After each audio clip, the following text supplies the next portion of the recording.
Friends, welcome back to media talks. நான் உங்கள் மௌனிகா.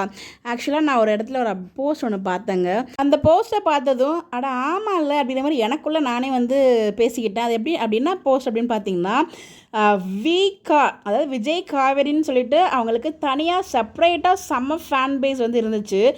இப்போ இந்த கொஞ்ச நாளாக வந்து பார்த்தீங்கன்னா அந்த வீக்கால் இருந்த ஃபேன் பேஸ் வந்து பாதி பேர் விஜய்க்கும் பாதி பேருக்கும் காவேரிக்கும் கொஞ்சம் பேர் வந்து வீக்காவுக்கும் வந்து சப்போர்ட் பண்ணிகிட்டு இருக்காங்க. அப்படி தான் இப்போ ட்ராக்கை கொண்டு போயிட்டுருக்காங்க. சப்போர்ட்டும் அப்படி தான் போயிட்டுருக்க மாதிரி தான் நானுமே ஃபீல் பண்ணேன். பிகாஸ் கமெண்ட் செக்ஷன்லாம் அப்படி தான் மேக்ஸிமம் இருக்குது. பாதி மெம்பர் வந்து பார்த்தீங்கன்னா விஜய் பண்ணுறது கரெக்டுங்கிற மாதிரி சப்போர்ட் பண்ணுறாங்க. பாதி பேர் காவேரி பண்ணுறது சப்போர்ட் பேசிகிட்டு இருக்காங்க. பாதி பேர் வீக்காக பண்ணுறது, பாதின்னு சொல்ல முடியாது, கொஞ்சம் பேர் வீக்காக சப்போர்ட் பண்ணுறாங்க. ஆக்சுவலாக எவ்வளோ அழகாக எவ்வளோ சூப்பராக உருவாக்கின ஒரு கதை, உருவாக்கின ஒரு ஜோடி, அதை எப்படி கொண்டு எங்கே வந்து நிப்பாட்டிருக்காங்க பாருங்களேன். அதுதான் எனக்கு ரொம்பவே கஷ்டமாக இருக்குது. ஸோ வீக்காங்கும் போது எவ்வளோ மெமரிஸ் இருக்குது. அதுவும் நம்ம ஒய்டிலாம் திறந்து பார்த்தோன்னு வச்சுக்கோங்களேன். அதாவது நம்ம ஒரு வீடியோ பார்த்தோன்னா ரிப்பீட்டடாக அதே வீடியோ தான் வருது. அதே வீடியோனா அதே டைப் வீடியோ தான். அது எத்தனை தடவை பார்த்தாலும் நமக்கு சகிக்கவே மாட்டேங்குது. அவ்வளோ பிடிச்சிருக்கு அந்த பேரை. அவ்வளோ வந்து ரசித்து எழுதின ஒரு அழகான ஒரு கதையை, அழகான ஒரு ஜோடியை இப்படி சின்ன பின்னமாக ஆக்கியிருக்காங்களே அப்படின்னு நினைக்கும்போது ரொம்ப ரொம்ப கஷ்டமாக இருக்குது. நான் எப்போயுமே வீக்காக சப்போர்ட் பண்ண வந்தேன்.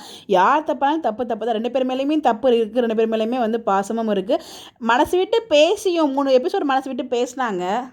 மனசு விட்டு 3 எபிசோடு பேசியும் இங்கே ஒரு பிரோஜனமுமே இல்லாத மாதிரி தானே காமிச்சிட்ருக்கீங்க சீன்ஸ் அப்படின்னு நினைக்கும் போது ரொம்ப வருத்தமாக இருக்குது. ஸோ ரெண்டு பேரையும் பிடிச்சதால நமக்கு வந்து அவங்களை விட்டு கொடுக்கவும் முடியல. என்ன சொல்கிறதுன்னு எனக்கு தெரியலங்க. அந்த ட்ராக்ல ஏன் இப்படி மூவ் பண்ணுறாங்க? அதுக்காக நீங்கள் இவ்வளோ அழகாக இந்த ஒரு ஜோடியை உருவாக்குனீங்க. அதாவது அவங்க உட்காந்து அதாவது விஜய் ஒரு இடத்துல சொல்லுவாங்க, ஒரு பேர் வந்து உட்காந்து நார்மலாக பேசினாலே அவங்களுக்கு பிடிச்சிருச்சுன்னா வந்து அது ஹிட்டு தான் அப்படிங்கிற மாதிரி. உண்மையிலே வந்து அவங்க உட்காந்து நார்மலாக சீனில் 2 பேர் வந்தாலே நமக்கு வந்து அவ்வளோ பிடிச்சிருக்கு, அவ்வளோ ஒரு ஹாப்பினஸாக இருக்குது. இப்போ கொஞ்சம் அவங்க 2 பேரும் சேர்த்து சீன்ஸே பார்க்க முடியல. அதுவும் இந்த ஷெட்யூல் வந்து பார்த்திங்கன்னா மேக்ஸிமம் வந்து விஜய் காவேரி சேர்ந்துருக்க மாதிரி சீனே இல்லை போல். ஸோ ஸ்டார்டிங்கில் காவேரி ஃபேமிலி வச்சு ஷூட் பண்ணாங்க. அதுக்கப்புறம் விஜய் மேக்ஸிமம் வந்து தாத்தா வீட்டில் தான் இருக்கார்.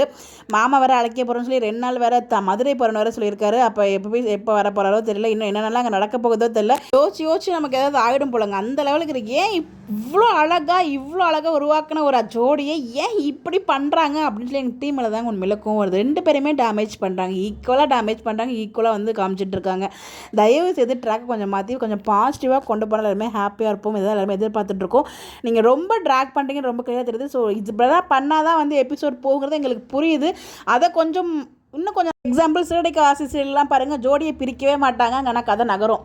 ஏதோ விதத்தில் அவங்க கதை நகர்த்திட்டு இருக்காங்க. அந்த மாதிரியாச்சும் 2 பேரும் சேர்த்து வச்சு அதை கதை நகர்த்தினா கூட ஓகே தான். ஆனால் பாருங்கள், அந்த மாதிரி பண்ண மாட்டாங்க. பிரித்து வச்சு நம்மளை கஷ்டப்படுத்தி அழகாக எழுதுனா, அதாவது அந்த ஜோடிக்குன்னு சொல்லி செப்பரேட் ஃபேன் பேஸ் எப்படி உருவானுச்சு. அது வந்து இப்போ கொஞ்சம் கொஞ்சமாக வந்து எப்படி சொல்கிறது, ஏன்டா அவங்களுக்கு ஃபேன் ஆனங்கிற மாதிரி நிறைய பேர் நினைக்கிற மாதிரி கொண்டு வந்துட்டீங்க ஸ்டோரியை. அதுதான் கொஞ்சம் வருத்தமாக இருக்குது. பட் நம்மளாம் எப்போயுமே நீங்கள் என்ன பண்ணாலும் நான்லாம் எப்போயுமே வீக்காக சப்போர்ட் பண்ணிட்டு தான் இருந்தேன். அதில் எந்த ஒரு மாற்று கருத்துமே இல்லை. ஒரு தடவை ஒருத்தவங்களுக்கு பிடிச்சிச்சுன்னா கடைசி வரைக்கும் நமக்கு அவங்கள பிடிக்கும். பட் அது எல்லாருமே அந்த மாதிரி இருக்குன்னு அவசியம் இல்லை இல்லையா?